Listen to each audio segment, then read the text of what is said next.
ನಮಸ್ಕಾರ ಸ್ನೇಹಿತರೆ, welcome back to my YouTube channel. So ರೀಸೆಂಟಾಗಿ ಆಲ್ಮೋಸ್ಟ್ ಆಲ್ ಎಲ್ಲ ಕ್ವಶನ್ ಪೇಪರ್ಗಳಲ್ಲಿ ಸ್ಟೇಟ್ಮೆಂಟ್ ಬೇಸ್ಡ್ MCQಗಳನ್ನು ಜಾಸ್ತಿ ಕೇಳ್ತಿರೋದರಿಂದ ನಾನು ಇಲ್ಲಿ ಪ್ರಮುಖ ಹಿಸ್ಟರಿಗೆ ಸಂಬಂಧಪಟ್ಟಂಥ ಪ್ರಮುಖ MCQಗಳನ್ನು ಸ್ಟೇಟ್ಮೆಂಟ್ ಬೇಸ್ಡಲ್ಲಿ ತಂದಿದ್ದೇನೆ. ಸೊ ಮುಂದೆ ಬರುವಂಥ ಎಲ್ಲ ಎಕ್ಸಾಮ್ಗಳಿಗೆ ವೆರಿ ಇಂಪಾರ್ಟೆಂಟ್ ಸ್ನೇಹಿತರೆ. ನೋಡಿ, ನೀವು ರೀಸೆಂಟಾಗಿ ನಡೆದಂಥ PC ಎಕ್ಸಾಮ್ನಲ್ಲಿ ಕೂಡ ನೀವು ನೋಡಿರ್ಬೋದು, ಅಲ್ಲೂ ಕೂಡ ಸ್ಟೇಟ್ಮೆಂಟ್ ಬೇಸ್ಡ್ ಕ್ವಶನ್ಗಳನ್ನು ಕೇಳ್ತಿದ್ದಾರೆ. ಅದಕ್ಕೆ ನೀವು ಎಕ್ಸಾಮಿನರ್ ಯಾವ ರೀತಿ ಪ್ಯಾಟರ್ನ್ ತೆಗಿತಿದ್ದಾನೋ ಆ ಪ್ರಕಾರ ಓದಬೇಕಾಗುತ್ತೆ. ಒನ್ ಲೈನಲ್ಲಿ ಓದ್ಕೊಂಡು ಹೋದರೆ ಅಲ್ಲಿ ಯೂಸ್ ಆಗೋದಿಲ್ಲ. ದಯವಿಟ್ಟು ಈ ಥರ ಪ್ರಾಕ್ಟೀಸ್ ಮಾಡಿ, ನಿಮ್ಮ ಮುಂದಿನ ಎಕ್ಸಾಮ್ಗಳಲ್ಲಿ ತುಂಬ ಹೆಲ್ಪ್ ಆಗುವಂಥದ್ದು. ಸೊ ಕ್ಲಾಸ್ನ ಸ್ಟಾರ್ಟ್ ಮಾಡೋಣ. ಸೊ ಮೊದಲನೇ ಪ್ರಶ್ನೆ ನೋಡಿ, ಇಲ್ಲಿ ಬ್ರಹ್ಮ ಸಮಾಜಕ್ಕೆ ಸಂಬಂಧಿಸಿದಂತೆ ಕೆಳಗಿನ ಹೇಳಿಕೆಗಳನ್ನು ಗಮನಿಸಿ ಅಂತ ಕೊಟ್ಟಿದ್ದಾರೆ. ನೋಡಿ, ರಾಜಾರಾಮ್ ಮೋಹನ್ ರಾಯ್ ಅವರು 1828ರಲ್ಲಿ ರಾಜಾರಾಮ್ ಮೋಹನ್ ರಾಯ್ ಅವರು 1828ರಲ್ಲಿ ಬ್ರಹ್ಮ ಸಮಾಜವನ್ನು ಸ್ಥಾಪಿಸಿದರು. ಇದು ಸ್ಟೇಟ್ಮೆಂಟ್ ಸರಿಯಾಗಿದೆ. 1828ರಲ್ಲಿ ಬ್ರಹ್ಮ ಸಮಾಜವನ್ನು ಯಾರು ಸ್ಥಾಪನೆ ಮಾಡ್ತಾರೆ? ರಾಜಾರಾಮ್ ಮೋಹನ್ ರಾಯ್ ಅವರು ಸ್ಥಾಪನೆ ಮಾಡ್ತಾರೆ. ನೋಡಿ,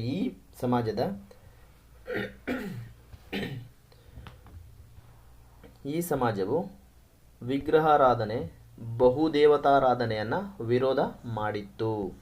ರೈಟ್, ಇದು ವಿಗ್ರಹಾರಾಧನೆ ಮತ್ತು ಬಹು ದೇವತಾ ಆರಾಧನೆಯನ್ನು ಇದು ವಿರೋಧ ಮಾಡುತ್ತೆ. ಯಾವುದು? ಬ್ರಹ್ಮ ಸಮಾಜ. ಸೊ ಹಾಗಾದರೆ ಎರಡೂ ಸ್ಟೇಟ್ಮೆಂಟ್ಗಳು ಸರಿಯಾಗಿರುವಂಥದ್ದು.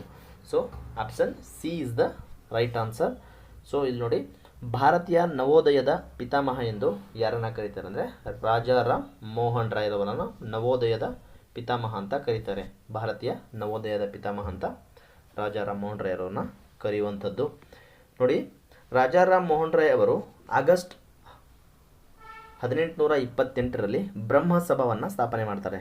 ಫಸ್ಟು ಬ್ರಹ್ಮಸಭಾ ಅಂತ ಸ್ಥಾಪನೆ ಮಾಡ್ತಾರೆ 1828ರಲ್ಲಿ. ತದನಂತರ ಇದನ್ನು ಬ್ರಹ್ಮ ಸಮಾಜ ಅಂತ ಮರುನಾಮಕರಣ ಮಾಡಿರುವಂಥದ್ದು. ನೋಡಿ, ಹಿಂದೂ ಧರ್ಮದಲ್ಲಿನ ಮೂಢನಂಬಿಕೆಗಳನ್ನು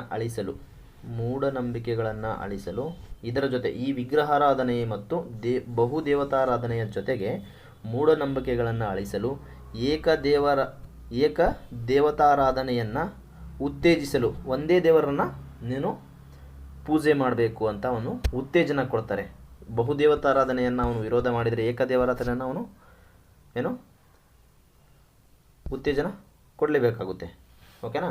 ಆಮೇಲೆ ವಿಗ್ರಹಗಳನ್ನು ಪೂಜೆ ಮಾಡೋದನ್ನು ಅವರು ವಿರೋಧ ಮಾಡ್ತಾರೆ. ಆಮೇಲೆ ಸತಿ ಪದ್ಧತಿಯನ್ನು ವಿರೋಧ ಮಾಡ್ತಾನೆ, ಜಾತಿ ಪದ್ಧತಿಯನ್ನು ವಿರೋಧ ಮಾಡ್ತಾರೆ. ಇವುಗಳನ್ನು ವಿರೋಧ ಮಾಡಲಿಕ್ಕೆ ಅಂತಲೇ ಹುಟ್ಟಿರುವಂಥ ಒಂದು ಸಮಾಜ ಯಾವುದು ಅಂದರೆ ದಟ್ ಈಸ್ ಬ್ರಹ್ಮ ಸಮಾಜವನ್ನು ಸ್ಥಾಪನೆ ಮಾಡಿರುವಂಥದ್ದು ಯಾರು? ರಾಜಾರಾಮ್ ಮೋಹನ್ ರಾಯ್ ಇವರನ್ನ ನವೋದಯದ ಪಿತಾಮಹ ಅಂತ ಕರೆಯುವಂಥದ್ದು. So clear? So next question is Sindhu ಕಣಿವೆ ನಾಗರಿಕತೆಗೆ ಸಂಬಂಧಿಸಿದಂತೆ ಕೆಳಗಿನ ಹೇಳಿಕೆಗಳನ್ನು ಪರಿಗಣಿಸಿ ಅಂತ ಕೊಟ್ಟಿದ್ದಾರೆ. ಸೊ ಸಿಂಧೂ ಕಣಿವೆ ನಾಗರಿಕತೆ ಅಂದರೆ ಏನು? ನೋಡಿ, ಹರಪ್ಪ ಮುದ್ರೆಗಳು ಇರ್ತಾವಲ್ಲ, ಸೀಲ್ಗಳು ನೋಡಿರ್ತೀರ ನೀವು. ಇವಾಗಿನ ಸೀಲ್ಗಳು ಈ ರೀತಿ ಇರುತ್ತೆ. ಹರಪ್ಪನ್ ಮುದ್ರೆಯ ಸೀಲ್ಗಳು ಯಾವುದರಿಂದ ಮಾಡ್ತಿದ್ದಾರೆ ಅಂದರೆ ಹೆಚ್ಚಾಗಿ ಸ್ಟಿಯಾಟೈಟ್ ಅಂದರೆ ಮೃದುವಾದ ಕಲ್ಲು ಅಂತ ಅರ್ಥ. ಸ್ಟಿಯಾಟೈಟ್ ಅಂದರೆ ಮೃದುವಾದ ಕಲ್ಲಿನಿಂದ ಮಾಡಲಾಗುತ್ತಿತ್ತು. ಸರಿಯಾದ ಸ್ಟೇಟ್ಮೆಂಟ್ ಇದು. ಏನು? ಹರಪ್ಪ ಮುದ್ರೆಗಳನ್ನು ಮೃದುವಾದ ಸ್ಟಿಯಾಟೈಟ್ನಿಂದ ಕಲ್ಲಿನಿಂದ ಮಾಡಲಾಗುತ್ತಿತ್ತು. ಓಕೆನಾ? ಈ ಮುದ್ರೆಗಳ ಮೇಲೆ ಹಸುವಿನ ಚಿತ್ರವನ್ನು ವ್ಯಾಪಕವಾಗಿ ಚಿತ್ರಿಸಲಾಗಿದೆ. ಇಲ್ಲ, ಹಸುವಿನ ಚಿತ್ರವನ್ನು ಈ ಮುದ್ರೆಗಳ ಮೇಲೆ ಸಲ್ಲಿಸಿಲ್ಲ. ಬದಲಾಗಿ ಇದು ಹಸುಗಳು ಜಾಸ್ತಿ ಎಲ್ಲಿ ಪರಿಚಯವಾಗಿತ್ತು ಅಂದರೆ ವೈದಿಕ ಕಾಲದಲ್ಲಿ ಅತಿ ಫೇಮಸ್ ಆಗಿತ್ತು. ಯಾವುದು? ಹಸುಗಳು.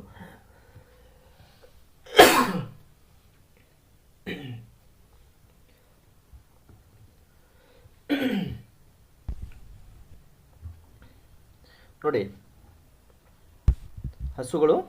ಹಸುಗಳನ್ನು ಇಲ್ಲಿ ಚಿತ್ರಿಸಲಾಗುತ್ತಿರಲಿಲ್ಲ. ಬದಲಾಗಿ ಏನನ್ನ ಚಿತ್ರಣ ಮಾಡ್ತಿದ್ದೆ ಅಂದರೆ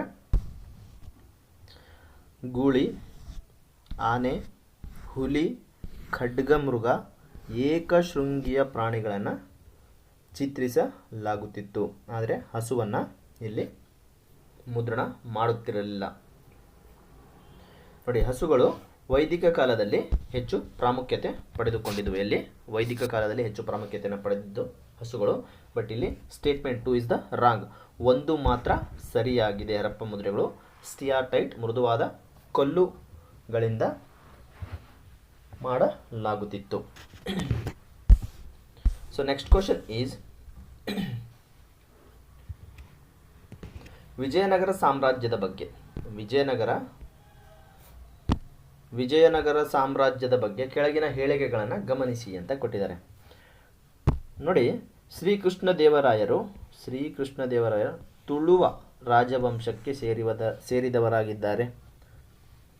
ಅವರು ಅಮುಕ್ತ ಮೌಲ್ಯದ ಎಂಬ ಪ್ರಸಿದ್ಧ ತೆಲುಗು ಭಾಷೆಯಲ್ಲಿ ರಚಿಸಿದರು. ನೋಡಿ, ಯಾರು? ಶ್ರೀಕೃಷ್ಣದೇವರಾಯ ಯಾವ ರಾಜವಂಶಕ್ಕೆ ಸಂಬಂಧಿಸಿದಂದರೆ ತುಳುವ ರಾಜವಂಶಕ್ಕೆ ಸಂಬಂಧಪಟ್ಟವರು. ಸೊ ಇದು ಸರಿ. ಅಮುಕ್ತ ಮೌಲ್ಯದ ಎಂಬ ಪ್ರಸಿದ್ಧ ಕೃತಿಯನ್ನು ಯಾವ ಭಾಷೆಯಲ್ಲಿ ರಚಿಸಿದ್ದಾರೆ ಅಂದರೆ ಯಾರು? ಶ್ರೀಕೃಷ್ಣದೇವರಾಯರು ತೆಲುಗು ಭಾಷೆಯಲ್ಲೇ ರಚಿಸಿರುವಂಥದ್ದು. ಸ್ಟೇಟ್ಮೆಂಟ್ 1 ಮತ್ತು 2 ಕೂಡ ಸರಿ ಆಗಿರುವಂಥದ್ದು. ನೋಡಿ, ಇಲ್ಲಿ ವಿಜಯನಗರ ಸಾಮ್ರಾಜ್ಯದ ಅತ್ಯಂತ ಶ್ರೇಷ್ಠ ದೊರೆ ಯಾರು? ಯಾರು? ಶ್ರೀಕೃಷ್ಣದೇವರಾಯ. ಇವರು 1509ರಿಂದ 1529ರವರೆಗೆ ತುಳುವ ರಾಜವಂಶದಲ್ಲಿ ಆಳ್ವಿಕೆ ಮಾಡ್ತಾರೆ. ಯಾವುದು? ತುಳುವ. ಸಂಗಮ, ಸಾಳುವ, ತುಳುವ, ಅರವೀಡು ಅಂತ ಇದೆಲ್ಲ ಅವರು ತುಳುವ ರಾಜವಂಶಕ್ಕೆ ಸೇರಿದವರಾಗಿರುವರು. ಇವರು ಕಲೆ ಮತ್ತು ಸಾಹಿತ್ಯದ ದೊಡ್ಡ ಪೋಷಕರಾಗಿರ್ತಾರೆ. ಇವರ ಆಸ್ಥಾನದಲ್ಲಿ ಅಷ್ಟದಿಗ್ಗಜರು ಎಂಬ 8 ಜನ, ಅಷ್ಟ ಅಂದರೆ ಎಷ್ಟು? 8 ಜನ ಶ್ರೇಷ್ಠ ಕವಿಗಳು ಇದ್ದರು. ನೋಡಿ, ಕೃಷ್ಣದೇವರಾಯರು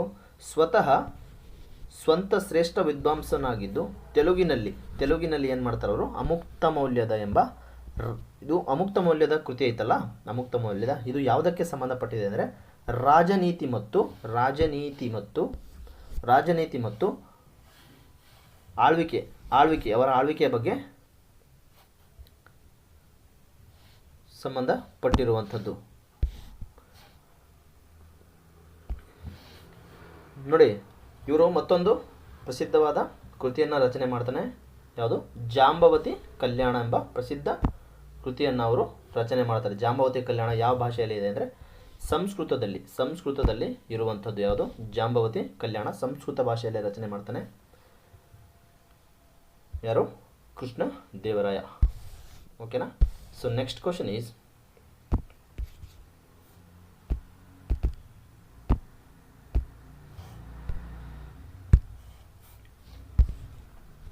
ಭಾರತೀಯ ರಾಷ್ಟ್ರೀಯ ಚಳವಳಿ.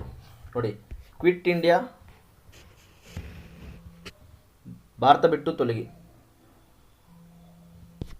ಒಂದು ಸೆಕೆಂಡ್ ಸ್ನೇಹಿತರೆ.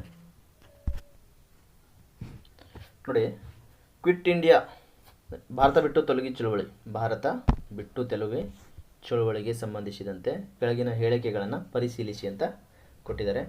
ಸೊ ನೋಡಿ, 1942ರ ಆಗಸ್ಟ್ 8ರಂದು ಬಾಂಬೆಯ ಗೋವಾಲಿಯಾ ಟ್ಯಾಂಕ್ ಮೈದಾನದಲ್ಲಿ, ಎಲ್ಲಿ? 1942ರ ಆಗಸ್ಟ್ 8ರಂದು ಬಾಂಬೆಯ ಗೋವಾಲಿ ಟ್ಯಾಂಕ್ ಮೈದಾನದಲ್ಲಿ ಈ ಚಳವಳಿಯನ್ನು ಪ್ರಾರಂಭಿಸುವ ನಿರ್ಣಯವನ್ನು ಅಂಗೀಕರಿಸಲಾಯಿತು. ಎಲ್ಲಿ? ಬಾಂಬೆಯ ಗೋವಾಲಿಯಾ ಟ್ಯಾಂಕ್ ಮೈದಾನದಲ್ಲಿ ಈ ಚಳವಳಿಯನ್ನು ಪ್ರಾರಂಭಿಸುವ ನಿರ್ಣಯವನ್ನು ಅಂಗೀಕರಿಸಲಾಯಿತು. ಇದೇ ಸಂದರ್ಭದಲ್ಲಿ ಮಹಾತ್ಮ ಗಾಂಧಿಯವರು ಮಾಡು ಇಲ್ಲವೇ ಮಡಿ, ಡೂ ಆರ್ ಡೈ ಎಂಬ ಐತಿಹಾಸಿಕ ಕರೆಯನ್ನು ನೀಡಿದರು. Obviously right. ಎಲ್ಲಿ? 1942 ಆಗಸ್ಟ್ 8ರಂದು ಬಾಂಬೆಯ ಗೋವಾಲಿಯಾ ಟ್ಯಾಂಕ್ ಮೈದಾನದಲ್ಲಿ ಚಳವಳಿಯನ್ನು ಆರಂಭ ಮಾಡ್ತಾರೆ. ಯಾವುದು? Quit India ಮೂವ್ಮೆಂಟನ್ನು. ಸೊ ಈ ಸಂದರ್ಭದಲ್ಲಿ ಗಾಂಧೀಜಿಯವರು ಏನು ಮಾಡ್ತಾರೆ ಅಂದರೆ ಮಾಡು ಇಲ್ಲವೇ ಮಡಿ ಎಂಬ ಐತಿಹಾಸಿಕ ಕರೆಯನ್ನು ನೀಡ್ತಾರೆ. ಯಾರು? ಗಾಂಧೀಜಿಯವರು. 2 ಸ್ಟೇಟ್ಮೆಂಟ್ಗಳು ಸರಿ ಆಗಿರುವಂಥದ್ದು. ಓಕೆನಾ? ಸೊ ನೋಡಿ, ಇಲ್ಲಿ 1942 ಆಗಸ್ಟ್ 8ರಂದು ಅಖಿಲ ಭಾರತ ಕಾಂಗ್ರೆಸ್ ಸಮಿತಿ, ಯಾವುದು? ಅಖಿಲ ಭಾರತ ಆಲ್ ಇಂಡಿಯಾ ಕಾಂಗ್ರೆಸ್ ಕಮಿಟಿ ಬಾಂಬೆಯ ಗೋವಾಲಿಯಾ ಟ್ಯಾಂಕ್ ಮೈದಾನದಲ್ಲಿ ಕ್ವಿಟ್ ಇಂಡಿಯಾ ನಿರ್ಣಯವನ್ನು ಅಂಗೀಕಾರ ಮಾಡ್ತಾರೆ. ನೋಡಿ, ಇದನ್ನು ಏನಂತ ಕರೀತಾರೆ ಅಂದರೆ, ಇದನ್ನು ಆಗಸ್ಟ್ ಕ್ರಾಂತಿ ಮೈದಾನ ಅಂತಲೂ ಕರೀತಾರೆ. ಆಗಸ್ಟ್ ಕ್ರಾಂತಿ ಮೈದಾನ ಅಂತಲೂ ಕರೀತಾರೆ. ಇವನ್ ಡೇಟ್ ಕೂಡ ಇಂಪಾರ್ಟೆಂಟ್ ಆಗುತ್ತೆ, ಡೇಟ್ ಸಮೇತ ಕೇಳ್ತಾರೆ. ಆಗಸ್ಟ್ ಕ್ರಾಂತಿ ಮೈದಾನ ಎಂದು ಕರೆಯಲಾಗುತ್ತೆ. ಕ್ವಿಟ್ ಇಂಡಿಯಾ ನಿರ್ಣಯವನ್ನು ಅಂಗೀಕರಿಸಲು ಬ್ರಿಟಿಷರ ಆಳ್ವಿಕೆಯನ್ನು ತಕ್ಷಣವೇ ಕೊನೆಗೊಳಿಸುವಂತೆ, ಬ್ರಿಟಿಷರ ಆಳ್ವಿಕೆಯನ್ನು ತಕ್ಷಣವೇ ಕೊನೆಗೊಳಿಸುವಂತೆ ಗಾಂಧೀಜಿಯವರು ಒತ್ತಾಯ ಮಾಡ್ತಾರೆ. ಮತ್ತು ಜನರಿಗೆ ಹೇಳ್ತಾರೆ, ಮಾಡು ಇಲ್ಲವೇ ಮಡಿ, ನಾವು ಭಾರತವನ್ನು ಸ್ವತಂತ್ರಗೊಳಿಸುತ್ತೇವೆ ಅಥವಾ ಆ ಪ್ರಯತ್ನದಲ್ಲಿ ಸಾಯುತ್ತೇವೆ ಎಂಬ ಮಂತ್ರವನ್ನು ಬೋಧಿಸಿಬಿಡ್ತಾರೆ. ಯಾರು? ನಮ್ಮ ಗಾಂಧೀಜಿ, ರಾಷ್ಟ್ರಪಿತ ಗಾಂಧೀಜಿಯವರು. ಎಲ್ಲಿ? ಬಾಂಬೆಯ ಗೋವಾಲಿಯಾ ಟ್ಯಾಂಕ್ ಮೈದಾನದಲ್ಲಿ. ಇದನ್ನು ಆಗಸ್ಟ್ ಕ್ರಾಂತಿ ಮೈದಾನ ಅಂತಲೂ ಕರೀತಾರೆ. ಮಾಡು ಇಲ್ಲವೇ ಮಡಿ ಅಂತ ಕರೆಯನ್ನು ಕೂಡ ಕೊಡ್ತಾರೆ. ಕ್ವಿಟ್ ಇಂಡಿಯಾ ಮೂಮೆಂಟ್ನಲ್ಲಿ ಅದು ನಡೆದಿದ್ದು 1942 ಆಗಸ್ಟ್ 8ರಲ್ಲಿ. ಸೊ ಎರಡೂ ಸ್ಟೇಟ್ಮೆಂಟ್ಗಳು ಸರಿಯಾಗಿರುವಂಥದ್ದು. ಓಕೆನಾ? ನೆಕ್ಸ್ಟ್ ಕ್ವಶನ್ ಈಸ್,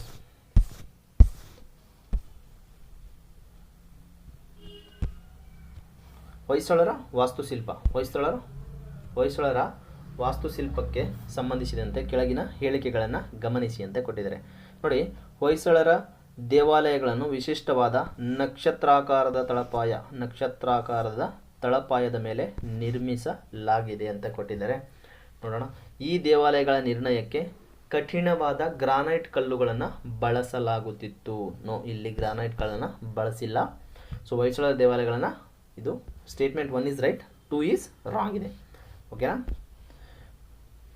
ನೋಡಿ, 1 ಮಾತ್ರ ಸರಿ. ಹೊಯ್ಸಳರ ದೇವಾಲಯಗಳನ್ನು ವಿಶಿಷ್ಟವಾದ ನಕ್ಷತ್ರಾಕಾರದಲ್ಲಿ ರಚನೆ ಮಾಡ್ತಿದ್ರು. ತಳಪಾಯ ಹೇಗೆ ಇರುತ್ತಂದರೆ ನಕ್ಷತ್ರಾಕಾರದಲ್ಲಿ ಇರ್ತಿತ್ತು. ತಳಪಾಯ, ಗುಡಿಯನ್ನು ನಕ್ಷತ್ರಾಕಾರದ ತಳಪಾಯನ ಕಟ್ಟಿಬಿಟ್ಟು ಅದರ ಮೇಲೆ ಗುಡಿ ಗೋಪುರಗಳನ್ನು ಕಟ್ಟುತ್ತಿದ್ದರು. ಓಕೆನಾ? ಸೊ ಹೊಯ್ಸಳರ ದೇವಾಲಯಗಳು ಜಗತಿ ಅಂದರೆ ಎತ್ತರವಾದ ವೇದಿಕೆ ಮತ್ತು ನಕ್ಷತ್ರಾಕಾರದ ತಳಪಾಯವನ್ನು ಹೊಂದಿರುವುದು ಇವುಗಳ ಪ್ರಮುಖ ಲಕ್ಷಣ ಆಗಿರುವಂಥದ್ದು. ಎತ್ತರವಾದ ವೇದಿಕೆ ಮತ್ತು ನಕ್ಷತ್ರಾಕಾರದ ತಳಪಾಯಗಳನ್ನು ಹೊಂದಿರುವುದು ಹೊಯ್ಸಳರ ದೇವಾಲಯಗಳ ವಾಸ್ತುಶಿಲ್ಪಗಳ ಪ್ರಮುಖ ಲಕ್ಷಣವಾಗಿತ್ತು. ಅವುಗಳ ಪ್ರಮುಖ ಲಕ್ಷಣ ಆಗಿದೆ. ಆದರೆ ಹೇಳಿಕೆ 2 ತಪ್ಪಾಗಿದೆ. ನೋಡಿ, ಹೊಯ್ಸಳರು ತಮ್ಮ ದೇವಾಲಯಗಳನ್ನು ನಿರ್ಮಿಸಲು ಕಠಿಣವಾದ ಗ್ರಾನೈಟ್ ಬದಲಿಗೆ ಬಳಪದ ಕಲ್ಲುಗಳನ್ನು ಬಳಸ್ತಾರೆ. ಬಳಪದ ಕಲ್ಲು ಅಂದರೆ ಸೋಪ್ ಸ್ಟೋನ್ ಆರ್ ಕ್ಲೋರೈಟಿಕ್ ಸಿಸ್ಟ್ ಕಲ್ಲುಗಳನ್ನು ಬಳಸ್ತಾರೆ. ಬಳಪದ ಕಲ್ಲು ಅಂತ ನೆನಪಿಡಿ. ಬಳಪದ ಕಲ್ಲುಗಳನ್ನು ಬಳಸ್ತಾರೆ. ಯಾರು? ಹೊಯ್ಸಳರು. ಯಾವುದರ ಬದಲಿಗೆ ಅವರು ಯಾವುದನ್ನು ಬಳಸಲಿಲ್ಲ ಅಂದರೆ ಗ್ರಾನೈಟ್ ಕಲ್ಲುಗಳನ್ನು ಬಳಸಲಿಲ್ಲ, ಬದಲಿಗೆ ಅವರು ಬಳಪದ ಕಲ್ಲುಗಳನ್ನು ಬಳಸ್ತಾರೆ. ಇದರಿಂದಾಗಿ ದೇವಾಲಯಗಳ ಗೋಡೆಯ ಮೇಲೆ ಅತ್ಯಂತ ಸೂಕ್ಷ್ಮ ಮತ್ತು ಸಂಕೀರ್ಣವಾದ ಕೆತ್ತನೆಗಳನ್ನು ಮಾಡಲು ಸಾಧ್ಯ ಆಗಿರುವಂಥದ್ದು. ಓಕೆನಾ?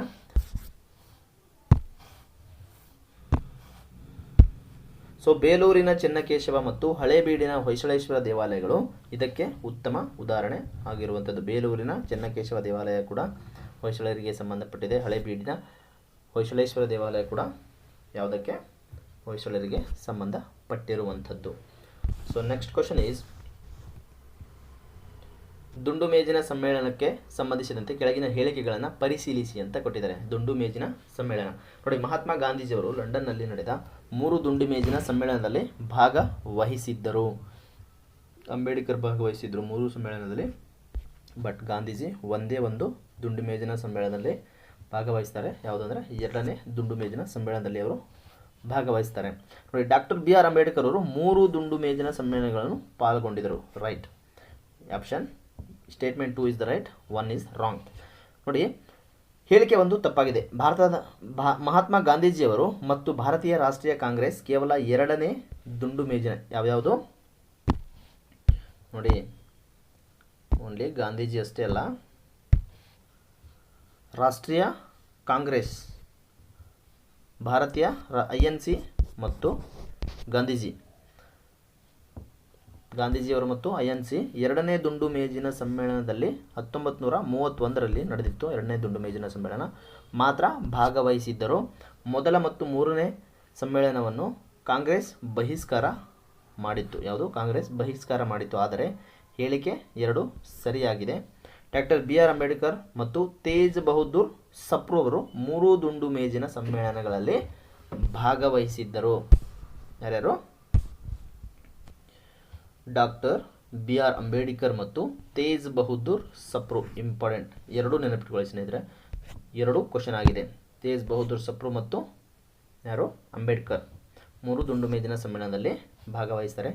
ಮೊದಲನೇ ದುಂಡು ಮೇಜಿನ ಸಮ್ಮೇಳನ 1930, 1932, 1932 ಮೂರನೇ ದುಂಡು ಮೇಜಿನ ಸಮ್ಮೇಳನಗಳು ನಡೀತವೆ. ಬಟ್ ಇದರಲ್ಲಿ ಮಾತ್ರ ಗಾಂಧೀಜಿ ಮತ್ತು ಕಾಂಗ್ರೆಸ್ ಭಾಗವಹಿಸ್ತಾರೆ. ಯಾವುದು? 2ನೇ ದುಂಡು ಮೇಜಿನ ಸಮ್ಮೇಳನದಲ್ಲಿ. ಸೊ ನೆಕ್ಸ್ಟ್ ಕ್ವಶನ್ ಈಸ್, ಬೌದ್ಧ ಧರ್ಮದ ಮಹಾಸಭೆಗಳಿಗೆ ಬುದ್ಧಿಸ್ಟ್ ಕೌನ್ಸಿಲ್ಗೆ ಸಂಬಂಧಿಸಿದಂತೆ ಈ ಹೇಳಿಕೆಗಳನ್ನು ಗಮನಿಸಿ. ನೋಡಿ, ಸ್ಟೇಟ್ಮೆಂಟ್ 1 ಏನಿದೆ ಅಂದರೆ, 4ನೇ ಬೌದ್ಧ ಮಹಾಸಭೆಯು ಕುಶಾಣರ ದೊರೆ ಕನಿಷ್ಕನ ಆಶ್ರಯದಲ್ಲಿ ಕಾಶ್ಮೀರದಲ್ಲಿ ನಡೆಯಿತು ಅಂತ ಕೊಟ್ಟಿದ್ದಾನೆ. So statement 1 is right. ಇಲ್ಲಿ ಕಾಶ್ಮೀರದಲ್ಲಿ ನಡೀತೈತೆ. ಯಾರ ಆಶ್ರಯದಲ್ಲಿ ಅಂದರೆ ಕನಿಷ್ಕನ ಆಶ್ರಯದಲ್ಲಿ ನಡೀತದೆ. ಅಷ್ಟು 4ನೇ ಬೌದ್ಧ ಮಹಾಸಭೆ. ಸೊ ಈ ಮಹಾಸಭೆಯಲ್ಲಿ ಬೌದ್ಧ ಧರ್ಮವು ಹೀನಯಾನ ಮತ್ತು ಮಹಾಯಾನ ಎಂಬ 2 ಪ್ರಮುಖ ಪಂಥಗಳಾಗಿ ವಿಭಜನೆಗೊಂಡಿತು. ರೈಟ್. ಹೀನಯಾನ ಮತ್ತು ಮಹಾಯಾನ ಎಂಬ 2 ಪ್ರಮುಖ ಪಂಥಗಳನ್ನಾಗಿ ವಿಂಗಡಣೆ ಮಾಡ್ತಾರೆ. ಯಾರು? ಬೌದ್ಧ ಧರ್ಮದಲ್ಲಿ 2 ಪಂಥಗಳಾಗಿ ವಿಭಜನೆಗೊಳ್ತವೆ. ಇದು ಕೂಡ ರೈಟ್. ಎಷ್ಟನೇ ಬೌದ್ಧ ಸಭೆಯಲ್ಲಿ ಅಂದರೆ 4ನೇ ಬೌದ್ಧ ಮಹಾಸಭೆಯಲ್ಲಿ. ನೋಡಿ, ಸ್ಟೇಟ್ಮೆಂಟ್ 1 ಮತ್ತು 2 ಕೂಡ ಸರಿ ಆಗಿರುವಂಥದ್ದು. ಕ್ರಿಸ್ತಶಕ 1ನೇ ಶತಮಾನದಲ್ಲಿ ಕಾಶ್ಮೀರದ ಕುಂಡಲಿವನದಲ್ಲಿ ಕನಿಷ್ಕನ, ಇಲ್ಲಿ 1ನೇ ಶತಮಾನ ಕಾಶ್ಮೀರದ ಕುಂಡಲಿವನ ಎಲ್ಲಿದೆ ಅಂದರೆ ಕಾಶ್ಮೀರದಲ್ಲಿದೆ. ಕನಿಷ್ಕನ ಆಶ್ರಯದಲ್ಲಿ 4ನೇ ಬೌದ್ಧ ಮಹಾಸಭೆ ನಡೆಯಿತು. ಇದರ ಅಧ್ಯಕ್ಷತೆಯನ್ನು ವಸುಮಿತ್ರ ಮತ್ತು ಉಪಾಧ್ಯಕ್ಷತೆಯನ್ನು ಅಶ್ವಘೋಷರವರು ವಹಿಸ್ತಾರೆ. ವಸುಮಿತ್ರ ಮತ್ತು ಅಶ್ವಘೋಷರವರು ಇದೇ ಸಭೆಯಲ್ಲಿ ಬೌದ್ಧ ಧರ್ಮವು 2 ಭಾಗಗಳಾಗಿ ವಿಭಾಗ ಆಗ್ತಾರೆ. ಮಹಾಯಾನ ಮತ್ತು ಹೀನಯಾನ. ನೋಡಿ, ಮಹಾಯಾನ ಅಂದರೆ ಬುದ್ಧನನ್ನು ದೇವರಾಗಿ ಪೂಜಿಸುವ ಮತ್ತು ವಿಗ್ರಹಾರಾಧನೆಯನ್ನು ಮಾಡುವ ಒಂದು ಪಂಥ. ಅಂದರೆ ವಿಗ್ರಹ ಪೂಜೆಯನ್ನು ಮಾಡ್ತಾರೆ, ದೇವರಾಗಿ ಪೂಜೆ ಮಾಡ್ತಾರೆ. ಎಲ್ಲಿ? ಮಹಾಯಾನದಲ್ಲಿ. ಬಟ್ ಹೀನಯಾನದಲ್ಲಿ ಬುದ್ಧನ ಮೂಲ ಬೋಧನೆಗಳನ್ನು ಮಾತ್ರ ಅನುಸರಿಸುವ ಪಂಥ. ಬುದ್ಧನ ಮೂಲ ಬೋಧನೆಗಳನ್ನು ಮಾತ್ರ ಅನುಸರಿಸುವಂಥ ಪಂಥ ಯಾವುದಂದರೆ Hinayana. So next question is, Delhi ಸುಲ್ತಾನರ ಕಾಲದ ಆಡಳಿತಕ್ಕೆ ಸಂಬಂಧಿಸಿದಂತೆ ಕೆಳಗಿನ ಹೇಳಿಕೆಗಳನ್ನು ಪರಿಗಣಿಸಿ ಅಂತ ಇದೆ. ನೋಡಿ, ಅಲಾವುದ್ದೀನ್ ಖಿಲ್ಜಿಯು ತನ್ನ ಬೃಹತ್ ಸೈನ್ಯವನ್ನು ನಿರ್ವಹಿಸಲು ಮಾರುಕಟ್ಟೆ ನಿಯಂತ್ರಣ ನೀತಿಯನ್ನು ಅಂದರೆ ಮಾರ್ಕೆಟ್ ಕಂಟ್ರೋಲ್ ಪಾಲಿಸಿಯನ್ನು ಕಟ್ಟುನಿಟ್ಟಾಗಿ ಜಾರಿಗೆ ತಂದನು. ಕರೆಕ್ಟ್. ಅಲಾವುದ್ದೀನ್ ಖಿಲ್ಜಿ ಏನು ಮಾಡ್ತಾನೆ? ತಮ್ಮ ಬೃಹತ್ ಸೈನ್ಯವನ್ನು ನಿರ್ವಹಿಸಲು ಮಾರುಕಟ್ಟೆ ನಿಯಂತ್ರಣ ನೀತಿಯನ್ನು ಜಾರಿಗೆ ತರ್ತಾನೆ. ಸೈನ್ಯದಲ್ಲಿ ಭ್ರಷ್ಟಾಚಾರವನ್ನು ತಡೆಯಲು ಆತನು ದಾಗ್ ಅಂದರೆ ಕುದುರೆಗಳಿಗೆ ಮುದ್ರೆ ಹಾಕುವುದು ಮತ್ತು ಚೇರಾ ಅಂದರೆ ಸೈನಿಕರ ಗುರುತಿನ ಚೀಟಿ ವಿವರಣೆ ಪದ್ಧತಿಯನ್ನು ಪರಿಚಯ ಮಾಡ್ತಾನೆ. ದಾಗ್ ಮತ್ತು ಚೇರಾ ಪದ್ಧತಿಯನ್ನು ಜಾರಿಗೆ ತಂದ ದೆಹಲಿ ಸುಲ್ತಾನರ ದೊರೆ ಯಾರಂದರೆ ದಟ್ ಈಸ್ ಅಲಾವುದ್ದೀನ್ ಖಿಲ್ಜಿ. 2 ಸ್ಟೇಟ್ಮೆಂಟ್ಗಳು ಸರಿ ಆಗಿರುವಂಥದ್ದು. ನೋಡಿ, ಅಲಾವುದ್ದೀನ್ ಖಿಲ್ಜಿ ದೆಹಲಿ ಸುಲ್ತಾನರಲ್ಲಿಯೇ ಅತ್ಯಂತ ಬಲಿಷ್ಠ ಖಾಯಂ ಸೈನ್ಯವನ್ನು ಕಟ್ಟಿದ ದೊರೆಯಾಗಿರ್ತಾನೆ. ಸೈನಿಕರಿಗೆ ನಗದು ರೂಪದಲ್ಲಿ ಸ್ಯಾಲ್ರಿಯನ್ನು ನೀಡತಕ್ಕಂಥ ದೊರೆ ಯಾರಂದರೆ, ವೇತನ ನೀಡಿದ ದೊರೆ ಯಾರಂದರೆ ದಟ್ ಈಸ್ ಅಲಾವುದ್ದೀನ್ ಖಿಲ್ಜಿ. ಸೈನಿಕರಿಗೆ ಕಡಿಮೆ ವೇತನದಲ್ಲಿ ದೈನಂದಿನ ವಸ್ತುಗಳು ಸಿಗುವಂತೆ ಮಾಡಲು ಬೆಲೆಗಳನ್ನು ನಿಗದಿಪಡಿಸಿ ಮಾರುಕಟ್ಟೆ ನಿಯಂತ್ರಣ ನೀತಿಯನ್ನು ತರ್ತಾನೆ. ಯಾರು? ಮುಖ್ಯ ಉದ್ದೇಶ ಏನಂದರೆ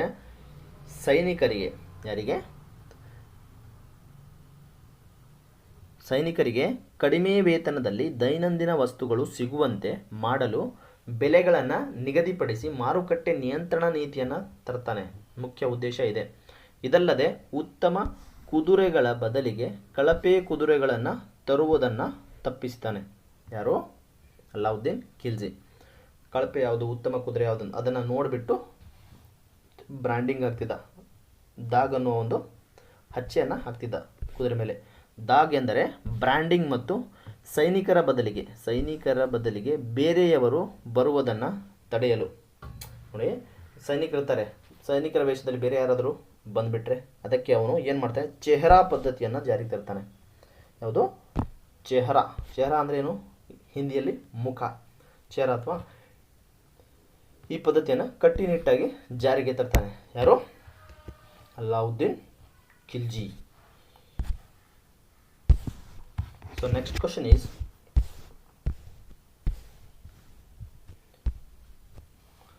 ಬಂಗಾಳ ವಿಭಜನೆ ಮತ್ತು ಸ್ವದೇಶಿ ಚಳವಳಿಗೆ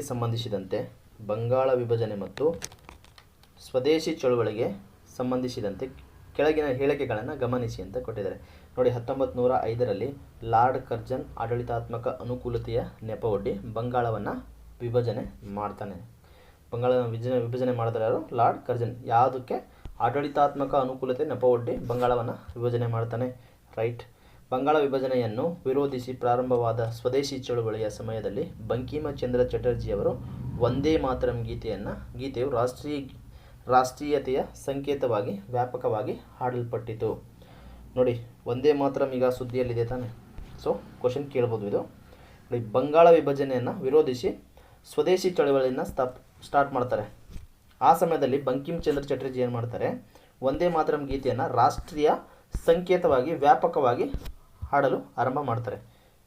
ಎರಡು ಸ್ಟೇಟ್ಮೆಂಟ್ಗಳು ಸರಿ ಆಗಿರುವಂಥದ್ದು. ನೋಡಿ, ಬಂಗಾಳ ವಿಭಜನೆ ಆಗಿದ್ದು ಯಾವಾಗ? 1905ರಲ್ಲಿ. ಭಾರತದ ವೈಸರಾಯಾಗಿದ್ದ ಯಾರು? ಲಾರ್ಡ್ ಕರ್ಜನ್ ಬಂಗಾಳವನ್ನು ವಿಭಜನೆ ಮಾಡ್ತಾನೆ. ಆಡಳಿತಾತ್ಮಕ ಅನುಕೂಲತೆಯ ಕಾರಣ ನೀಡಿದ್ದಾನೆ. ಬಂಗಾಳದಲ್ಲಿ ಬೆಳೆಯುತ್ತಿರುವ ರಾಷ್ಟ್ರೀಯತೆಯನ್ನು, ಹಿಂದೂ ಮುಸ್ಲಿಂ ಐಕ್ಯತೆಯನ್ನು ಒಡೆಯುವುದು ಇದರ ನಿಜವಾದ ಉದ್ದೇಶವಾಗಿತ್ತು. ನೋಡಿ, ಬಂಗಾಳ ವಿಭಜನೆ ಮಾಡಲಿಕ್ಕೆ ಮುಖ್ಯ ಕಾರಣನೇ ಇದು. ಹಿಂದೂ ಮುಸ್ಲಿಮರು ಐಕ್ಯವಾಗಿ ಬಾಂಧವ್ಯ ಹೊಂದಿರ್ತಾರೆ, ಬಟ್ ಅದನ್ನು ಹೊಡಿಬೇಕು, ಹಿಂದೂ ಮುಸ್ಲಿಂ ಗಲಾಟೆ ಮಾಡಿಸ್ಬೇಕಂತ ಹೇಳ್ಬಿಟ್ಟು ಅವರು ಉದ್ದೇಶ ಬಿಟ್ಕೊಂಡು ಬಂಗಾಳನ ವಿಭಜನೆ ಮಾಡ್ತಾನೆ. ಇದನ್ನು ವಿರೋಧ ಮಾಡಿಬಿಟ್ಟು 1905ರ ಆಗಸ್ಟ್ 7ರಂದು ಕಲ್ಕತ್ತಾದ ಟೌನ್ ಹಾಲ್ನಲ್ಲಿ, ಕಲ್ಕತ್ತಾದಲ್ಲಿ ಟೌನ್ ಹಾಲ್ ಇರುತ್ತೆ, ಅಲ್ಲಿ ಸ್ವದೇಶಿ ಚಳವಳಿಯನ್ನು ಅಧಿಕೃತವಾಗಿ ಘೋಷಣೆ ಮಾಡಿಬಿಡ್ತಾರೆ. ಈ ಚಳವಳಿಯ ಸಮಯದಲ್ಲಿ ವಿದೇಶಿ ವಸ್ತುಗಳನ್ನು ಬಹಿಷ್ಕರಿಸಲಾಯಿತು ಮತ್ತು ವಂದೇ ಮಾತರಂ ಗೀತೆಯನ್ನು ಪ್ರತಿಭಟನಾಕಾರರು ಪ್ರಮುಖ ಘೋಷಣೆಯಾಗಿ ಮಾರ್ಪಾಡು ಮಾಡಿಬಿಡ್ತಾರೆ. ನೋಡಿ, ಆಗಸ್ಟ್ 7 ಕೈಮಗ್ಗ ದಿನಾಚರಣೆಯನ್ನು ಆಚರಿಸ್ತೀವಲ್ಲ, ಇದೇ ಸವಿ ನೆನಪಿಗಾಗಿ. ಯಾವುದರ ಸವಿ ನೆನಪಿಗಾಗಿ? ಸ್ವದೇಶಿ ಚಳವಳಿಯ ಸವಿ ನೆನಪಿಗಾಗಿ. ಇಲ್ಲಿ ಏನು ಮಾಡ್ತಾರೆ ಅಂದರೆ, ವಿದೇಶಿ ವಸ್ತುಗಳನ್ನು ಬಹಿಷ್ಕಾರ ಮಾಡಿ ಸ್ವದೇಶಿ ವಸ್ತುಗಳಿಗೆ ಉತ್ತೇಜನ ನೀಡಬೇಕಂತ ಕರೆ ನೀಡಿಬಿಟ್ಟು ವಂದೇ ಮಾತರಂ ಗೀತೆಯನ್ನು ಹಾಡಲಿಕ್ಕೆ ಸ್ಟಾರ್ಟ್ ಮಾಡ್ತಾರೆ.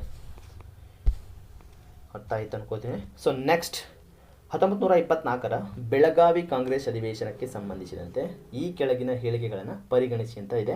1924ರಲ್ಲಿ ನಡೆದ ಭಾರತೀಯ ರಾಷ್ಟ್ರೀಯ ಕಾಂಗ್ರೆಸ್ನ ಬೆಳಗಾವಿ ಅಧಿವೇಶನದ ಅಧ್ಯಕ್ಷತೆಯನ್ನು ಸುಭಾಷ್ ಚಂದ್ರ ಬೋಸ್ರವರು ವಹಿಸಿದ್ದರು. Completely wrong. ಯಾರು ವಹಿಸಿದ್ರು? ಗಾಂಧೀಜಿಯವರು ವಹಿಸ್ತಾರೆ ಬೆಳಗಾವಿ ಅಧಿವೇಶನವನ್ನು. ನೋಡಿ, ಮಹಾತ್ಮ ಗಾಂಧೀಜಿಯವರ ಅಧ್ಯಕ್ಷತೆ ವಹಿಸಿದ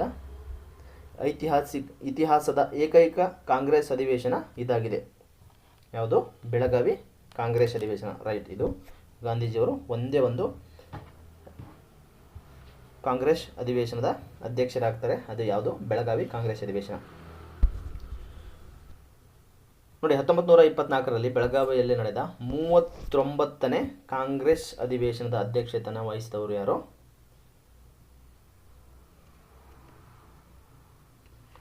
ಗಾಂಧೀಜಿಯವರು. ಆದರೆ ಸುಭಾಷ್ ಚಂದ್ರ ಬೋಸ್ ಅಲ್ಲ. ಬದಲಿಗೆ ಮಹಾತ್ಮ ಗಾಂಧೀಜಿಯವರು. ನೋಡಿ, ತಮ್ಮ ಜೀವಿತಾವಧಿಯಲ್ಲಿ ಮಹಾತ್ಮ ಗಾಂಧೀಜಿಯವರು ಅಧ್ಯಕ್ಷತೆ ವಹಿಸಿದ ಏಕೈಕ ಅಖಿಲ ಭಾರತ ಕಾಂಗ್ರೆಸ್ ಅಧಿವೇಶನ ಇದು ಆಗಿರುವಂಥದ್ದು. ಸೊ ನೆಕ್ಸ್ಟ್ ಕ್ವಶನ್ ಈಸ್, ನೋಡಿ, ಈ ಬೆಳಗಾವಿ ಅಧಿವೇಶನ ಇದನ್ನು ಆಯೋಜನೆ ಮಾಡಿದವರು ಯಾರು ಗೊತ್ತಾ? ಕರ್ನಾಟಕದ ಸಿಂಹ ಎಂದೇ ಪ್ರಸಿದ್ಧವಾಗಿರ್ತಕ್ಕಂಥ ಗಂಗಾಧರರಾವ್ ದೇಶಪಾಂಡೆ ಅವರ ಪಾತ್ರ ಪ್ರಮುಖವಾಗಿರುವಂಥದ್ದು. ಸೊ ನೆಕ್ಸ್ಟ್ ಕ್ವಶನ್ ನೋಡಿ, ಮೌರ್ಯ ಸಾಮ್ರಾಜ್ಯದ ಚಕ್ರವರ್ತಿ ಅಶೋಕನ ಶಾಸನಗಳಿಗೆ ಸಂಬಂಧಿಸಿದಂತೆ ಕೆಳಗಿನ ಹೇಳಿಕೆಗಳನ್ನು ಗಮನಿಸಿ ಅಂತ ಇದೆ. ನೋಡಿ, ಅಶೋಕನ ಶಾಸನಗಳನ್ನು ಬ್ರಾಹ್ಮಿ, ಖರೋಷ್ಠಿ, ಗ್ರೀಕ್, ಅರಾಮಿಕ್ ಲಿಪಿಗಳನ್ನು ಬರೆಯಲಾಗಿದೆ. ಯಾವುದು ಬ್ರಾಹ್ಮಿ, ಖರೋಷ್ಠಿ, ಗ್ರೀಕ್ ಮತ್ತು ಅರಾಮಿಕ್ ಲಿಪಿಗಳಲ್ಲಿ ಬರೆಯಲಾಗಿರುವಂಥದ್ದು. Statement 1 is right. So next question is, next statement ನೋಡಿ, 1837ರಲ್ಲಿ ಯಾವಾಗ 1837ರಲ್ಲಿ ಅಶೋಕನ ಬ್ರಾಹ್ಮಿ ಲಿಪಿಯನ್ನು ಮೊದಲ ಬಾರಿಗೆ ಓದಿದ ಕೀರ್ತಿ ಜೇಮ್ಸ್ ಪ್ರಿನ್ಸೆಪ್ ಅವರಿಗೆ ಸಲ್ಲುವಂಥದ್ದು. ಜೇಮ್ಸ್ ಪ್ರಿನ್ಸೆಪ್ಗೆ ಸಲ್ಲುತ್ತೆ. ಸೊ ಸ್ಟೇಟ್ಮೆಂಟ್ 1 ಮತ್ತು 2 ಕೂಡ ಸರಿಯಾಗಿದೆ. ಅಶೋಕನ ಬ್ರಾಹ್ಮಿ ಲಿಪಿಯನ್ನು ಫಸ್ಟ್ ಮೊದಲ ಬಾರಿಗೆ ಅದನ್ನು ಓದುತ್ತಾನೆ ಯಾರು? James Prinsep. ಎರಡೂ ಸ್ಟೇಟ್ಮೆಂಟ್ಗಳು ಸರಿ ಆಗಿರುವ ಯಾವಾಗ 1837ರಲ್ಲಿ. ನೋಡಿ ಮೊದಲನೇದೇನೋ ಸರಿ ಮಾಡ್ತೀರಾ, ಇದು ಕನ್ಫ್ಯೂಸ್ ಆಗಿಬಿಡುತ್ತೆ, ಅದಕ್ಕೆ ಹೇಳ್ತಾ ಇರೋದು ಜೇಮ್ಸ್ ಪ್ರಿನ್ಸೆಪ್ ಯಾವಾಗ 1837ರಲ್ಲಿ. ಸೊ ನೆಕ್ಸ್ಟ್ ಕ್ವಶನ್ ಈಸ್, ಮೊಘಲರ ಆಡಳಿತದ ಮನ್ಸಬ್ದಾರಿ ಪದ್ಧತಿಯ ಬಗ್ಗೆ ಕೆಳಗಿನ ಹೇಳಿಕೆಗಳನ್ನು ಪರಿಗಣಿಸಿ ಅಂತ ಇದೆ. ಏನಿದು ಮನ್ಸಬ್ದಾರಿ ಅಂದರೆ, ನೋಡಿ ಮನ್ಸಬ್ದಾರಿ ಪದ್ಧತಿಯನ್ನು ಮೊಘಲ್ ಚಕ್ರವರ್ತಿ ಅಕ್ಬರನು ಪರಿಚಯ ಮಾಡ್ತಾನೆ. ಯಾರು? ಅಕ್ಬರ್ ಪರಿಚಯ ಮಾಡ್ತಾನೆ. So statement 1 is right. So ಈ ಪದ್ಧತಿಯಲ್ಲಿ ಜಾಟ್ ಮತ್ತು ಸವಾರ್ ಎಂಬ ಎರಡು ಪ್ರಮುಖ ಶ್ರೇಣಿಗಳಿದ್ದವು. ಯಾವುದು? ಜಾಟ್ ಮತ್ತು ಸವಾರ್ ಎಂಬ ಪ್ರಮುಖ ಶ್ರೇಣಿಗಳು ಇದ್ದವು. ಎಲ್ಲಿ? ಮನ್ಸಬ್ದಾರಿ ಪದ್ಧತಿಯಲ್ಲಿ. ನೋಡಿ ಮೊಘಲ್ ಎರಡೂ ಸ್ಟೇಟ್ಮೆಂಟ್ಗಳು ಸರಿಯಾಗಿದ್ದವು. ನೋಡಿ ಮನ್ಸಬ್ದಾರಿಯಲ್ಲಿ ಯಾವುದು? ಜಾಟ್ ಮತ್ತು ಸವಾರ್ ಎಂಬ ಎರಡು ಪ್ರಮುಖ ಶ್ರೇಣಿಗಳಿದ್ದವು. ನೋಡಿ ಎರಡೂ ಸ್ಟೇಟ್ಮೆಂಟ್ ಎರಡೂ ಕೂಡ ಸರಿಯಾಗಿರುವಂಥದ್ದು. Option C is the right answer. ನೋಡಿ ಮೊಘಲ್ ಆಡಳಿತದಲ್ಲಿ ಸೈನ್ಯ ಮತ್ತು ನಾಗರಿಕ ಆಡಳಿತವನ್ನು ಸಂಘಟಿಸಲು ಯಾವುದು? ಸೈನ್ಯ ಮತ್ತು ನಾಗರಿಕ ಆಡಳಿತವನ್ನು ಸಂಘಟಿಸಲು 1571ರಲ್ಲಿ ಜಾರಿಗೆ ಮಾಡ್ತಾರೆ. ಯಾವುದನ್ನು? ಮನ್ಸಬ್ದಾರಿ ವ್ಯವಸ್ಥೆಯನ್ನು. ಏನಕ್ಕೆ ಜಾರಿ ಮಾಡ್ತಾರೆ ಅಂದರೆ, ಸೈನಿಕರು ಇರ್ತಾರಲ್ಲ ಮತ್ತು ನಾಗರಿಕರ ಆಡಳಿತವನ್ನು ಸಂಘಟನೆ ಮಾಡಲಿಕ್ಕೆ. ಮನ್ಸಬ್ ಎಂದರೆ ಏನು ಗೊತ್ತಾ? ಅರೇಬಿಕ್ ಭಾಷೆಯಲ್ಲಿ ಮನ್ಸಬ್ ಎಂದರೆ ಶ್ರೇಣಿ, ರ್ಯಾಂಕ್ ಅಥವಾ ಸ್ಥಾನ ಎಂದರ್ಥ. ಸ್ಥಾನ, ಯಾವ ಸ್ಥಾನದಲ್ಲಿ ಇದೆ ಅಂತ. ಓಕೆನಾ? ಮನ್ಸಬ್ ಅಂದರೆ ಸ್ಥಾನ ಅಂತ ಅರ್ಥವನ್ನು ಕೊಡುವಂಥದ್ದು. ಜಾಟ್ ಅಂದರೆ ಏನು? ಜಾಟ್ ನೋಡಿ, ಇದು ಅಧಿಕಾರಿಯ ವೈಯಕ್ತಿಕ ಶ್ರೇಣಿ ಮತ್ತು ಅವನ ವೇತನವನ್ನು ನಿರ್ಧಾರ ಮಾಡ್ತಿತ್ತು. ಯಾವ ಶ್ರೇಣಿಯಲ್ಲಿ? ಈಗ ಕೆಳ ಹಂತದ ಅಧಿಕಾರಿ, ಮೇಲ್ಹಂತದ ಅಧಿಕಾರಿ, FDA, SDA, ತಹಸೀಲ್ದಾರ್ ಆ ಥರ ಇರ್ತಾರಲ್ಲ, ಅದೇ ರೀತಿ ಈ ಜಾಟ್ ಅಂದರೆ ಅದರಲ್ಲಿ ಇದು ಅಧಿಕಾರಿಯ ವೈಯಕ್ತಿಕ ಶ್ರೇಣಿ. ಯಾವ ಶ್ರೇಣಿಯಲ್ಲಿ ಕೆಲಸ ಮಾಡ್ತಿದ್ದಾನೆ ಆ ಒಬ್ಬ ಅಧಿಕಾರಿಯನ್ನು ಸೂಚಿಸುವಂಥದ್ದು. ಮತ್ತು ಅವನ ವೇತನವನ್ನು ನಿರ್ಧರಿಸಲಾಗುತ್ತಿತ್ತು. ಯಾವುದರಲ್ಲಿ?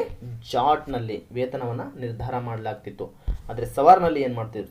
ಸವಾರ್ ಪದ್ಧತಿಯಲ್ಲಿ ಏನು ಮಾಡ್ತಿದ್ರು ಅಂದರೆ, ನೋಡಿ ಮನ್ಸಬ್ದಾರನು ನಿರ್ವಹಿಸಬೇಕಾದ ಕುದುರೆಗಳ ಅಂದರೆ ಅಶ್ವದಳದ ಸಂಖ್ಯೆಯನ್ನು ಸೂಚಿಸಲಾಗುತ್ತಿತ್ತು. ಸವಾರಿ ಕುದುರೆ ಸವಾರಿ ಅಂತ ಹೇಳ್ತೀವಲ್ಲ ನಾವು, ಕುದುರೆ ಸವಾರಿ. ಜಾಟ್ ಅಂದರೆ ವೇತನ ಮತ್ತು ಶ್ರೇಣಿಯನ್ನು ಸೂಚಿಸುತ್ತಿತ್ತು. ಬಟ್ ಸವಾರ್ ಅನ್ನೋದು ಕುದುರೆಗಳ ಸಂಖ್ಯೆಯನ್ನು ಸೂಚನೆ ಮಾಡ್ತಿತ್ತು. ಯಾವುದು? ಸವಾರ್. ಜಾಟ್ ಮತ್ತು ಸವಾರ್ ಯಾವುದಕ್ಕೆ ರಿಲೇಟೆಡ್ ಆಗಿ ಪದಗಳು ಅಂದರೆ ಮನ್ಸಬ್ದಾರಿ ಪದ್ಧತಿ. ಯಾರು ಜಾರಿಗೆ ತರ್ತಾರೆ ಮನ್ಸಬ್ದಾರಿ ಪದ್ಧತಿ ಅಂದರೆ ಅಕ್ಬರ್ ಜಾರಿಗೆ ತರುವಂಥದ್ದು. ಸೊ ನೆಕ್ಸ್ಟ್ ಕ್ವಶನ್ ಈಸ್ 1946ರಲ್ಲಿ ಕ್ಯಾಬಿನೆಟ್ ಮಿಷನ್ ಯೋಜನೆಗೆ ಸಂಬಂಧಿಸಿದಂತೆ ಕೆಳಗಿನ ಹೇಳಿಕೆಗಳನ್ನು ಗಮನಿಸಿ. 1946ರಲ್ಲಿ ಕ್ಯಾಬಿನೆಟ್ ಮಿಷನ್ ನಡೆಯುತ್ತಲ್ಲ, ಅದರ ಯೋಜನೆ ಸಂಬಂಧಿಸಿದ ಕೆಳಗಿನ ಹೇಳಿಕೆಗಳನ್ನು ಪರಿಗಣಿಸಿ ಅಂತ.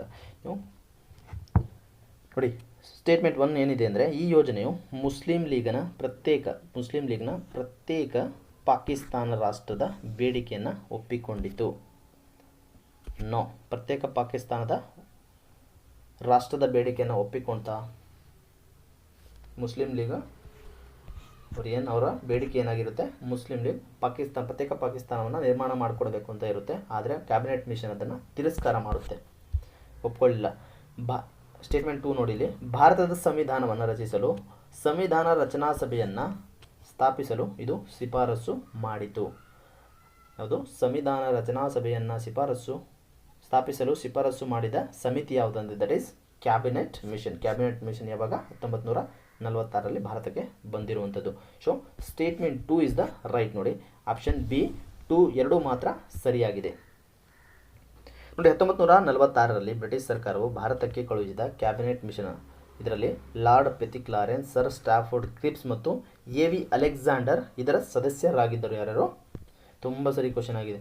Lord Pethick Lawrence, sir Stafford Cripps, AV Alexander ಇದರ ಸದಸ್ಯರಾಗಿರ್ತಾರೆ. ನೋಡಿ ಇದು ಪ್ರತ್ಯೇಕ ಪಾಕಿಸ್ತಾನದ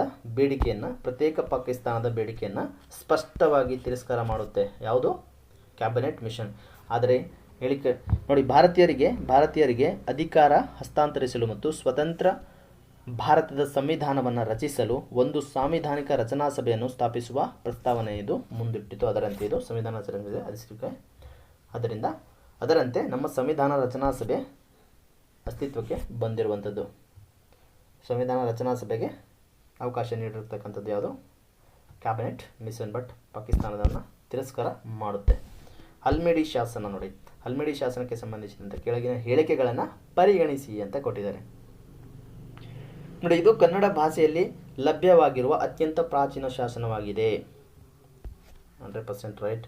ಸೊ ಈ ಶಾಸನವು ಕದಂಬ ವಂಶದ ದೊರೆ ಕಾಕುತ್ಸವರ್ಮನ ಕಾಲಕ್ಕೆ ಸೇರಿದ್ದಾಗಿದೆ. ಎರಡೂ ಸ್ಟೇಟ್ಮೆಂಟ್ಗಳು ಸರಿ ಆಗಿರುವಂಥದ್ದು. ಈಸಿ ಕ್ವಶನ್ ಇದೆ.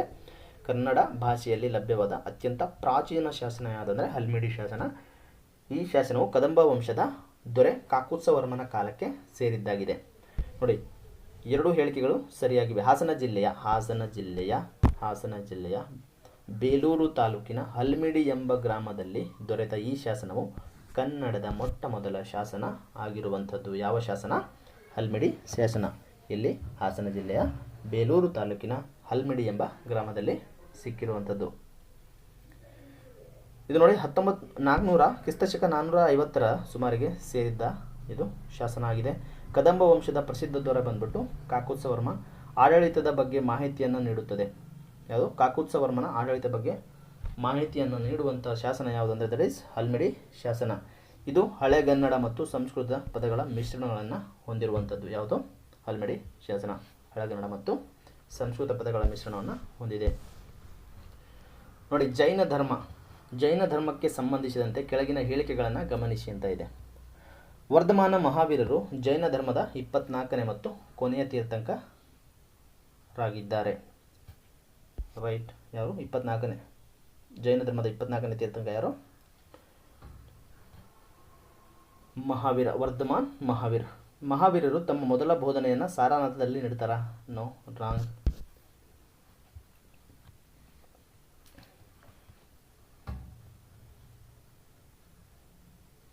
ಅವರು ತಮ್ಮ ಮೊದಲ ಬೋಧನೆಯನ್ನು ಎಲ್ಲಿ ನೀಡ್ತಾರೆ ಅಂದರೆ ರಾಜಗೃಹದಲ್ಲಿ ನೀಡ್ತಾರೆ.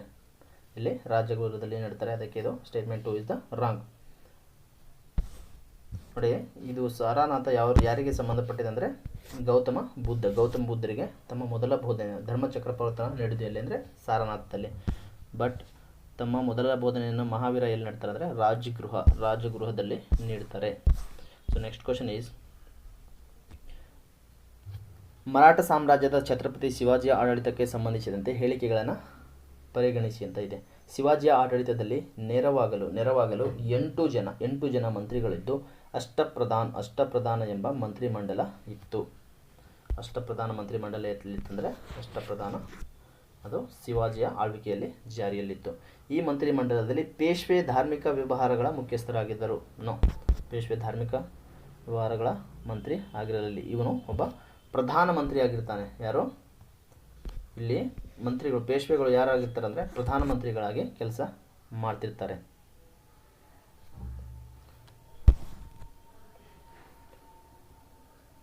ನೋಡಿ, ಶಿವಾಜಿಯವರಿಗೆ ಅತ್ಯುತ್ತಮ ಆಡಳಿತಗಾರನಾಗಿದ್ದು ಆತನಿಗೆ ಸಲಹೆ ನೀಡಲು ಅಷ್ಟಪ್ರಧಾನ ಎಂಬ 8 ಮಂತ್ರಿಮಂಡಲವಿತ್ತು. ಆದರೆ ಹೇಳಿಕೆ 2 ತಪ್ಪಾಗಿದೆ. ಪೇಶ್ವೆ ಅಂದರೆ ಪ್ರಧಾನಮಂತ್ರಿ ಎಂಬ ಅರ್ಥವನ್ನು ನೀಡುವಂಥದ್ದು. ಆತ ಇಡೀ ಆಡಳಿತದ ಉಸ್ತುವಾರಿ ನೋಡಿಕೊಳ್ಳುವುದನ್ನು, ಧಾರ್ಮಿಕ ವ್ಯವಹಾರಗಳು ಮತ್ತು ದಾನ ಧರ್ಮಗಳ ಉಸ್ತುವಾರಿಯನ್ನು ಪಂಡಿತ್ ರಾವ್ ಎಂಬ ಮಂತ್ರಿ ನೋಡಿಕೊಳ್ಳುತ್ತಿದ್ದ. ಯಾವುದನ್ನು? ಧಾರ್ಮಿಕ ವ್ಯವಹಾರಗಳು ಮತ್ತು ದಾನ ಧರ್ಮಗಳ ಉಸ್ತುವಾರಿಯನ್ನು ಯಾರು ನೋಡ್ಕೊತಿದ್ರು ಅಂದರೆ ಪಂಡಿತ್ ರಾವ್ ಎಂಬ ಮಂತ್ರಿ ನೋಡಿಕೊಳ್ಳುತ್ತೆ. ಇಂಪಾರ್ಟೆಂಟ್ ಸ್ನೇಹಿತರೆ, ಈ ಕ್ವಶನ್ ಆಗಿದೆ. ಇದು ಯಾವುದಂದರೆ ಧಾರ್ಮಿಕ ವ್ಯವಹಾರಗಳು ಮತ್ತು ದಾನ ಧರ್ಮಗಳ ಉಸ್ತುವಾರಿಯನ್ನು ಯಾರು? ಪಂಡಿತ್ ರಾವ್ ಎಂಬ ಮಂತ್ರಿ ನೋಡಿಕೊಳ್ಳುತ್ತಿದ್ದನು. ಯಾರು? ಪಂಡಿತ್ ರಾವ್. ದಾನ ಧರ್ಮ ಮತ್ತು ಧಾರ್ಮಿಕ ವ್ಯವಹಾರಗಳ ಉಸ್ತುವಾರಿಯನ್ನು. So thank you so much friends. ದಯವಿಟ್ಟು ವಿಡಿಯೋನ ಲೈಕ್ ಮಾಡಿ ಮತ್ತು ವಿಡಿಯೋನ ಸಬ್ಸ್ಕ್ರೈಬ್ ಮಾಡಿ, ಚಾನಲ್ನ ಸಬ್ಸ್ಕ್ರೈಬ್ ಮಾಡ್ಕೊಳ್ಳಿ ಅಂತ ಹೇಳ್ತಾ ಕ್ಲಾಸ್ ಇಷ್ಟವಾದರೆ ದಯವಿಟ್ಟು ಲೈಕ್ ಮಾಡಿ. ಸಿಗೋಣ ನೆಕ್ಸ್ಟ್ ವಿಡಿಯೋದಲ್ಲಿ. Thank you so much.